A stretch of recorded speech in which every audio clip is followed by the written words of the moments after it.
This week in the Missouri Senate, we review more priority legislation discussed by Missouri senators.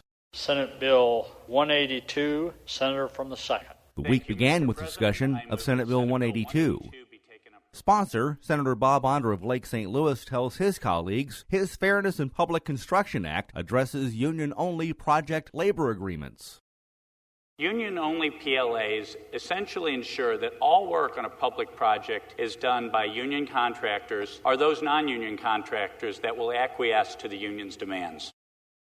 But Senate Minority Floor Leader Gina Walsh of Bellefontaine Neighbors says she has concerns with a section of the bill that would give the Attorney General more authority.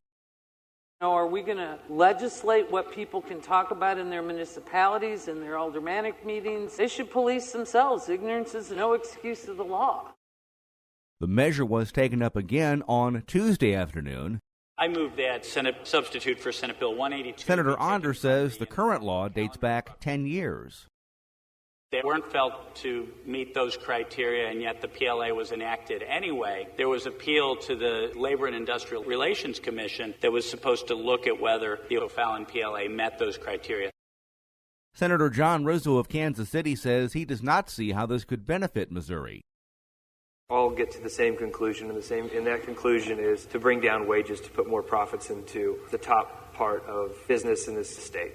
Appreciate the discussion we've had the last 3 days between senators. By Wednesday evening, the preliminary vote on the measure would be taken.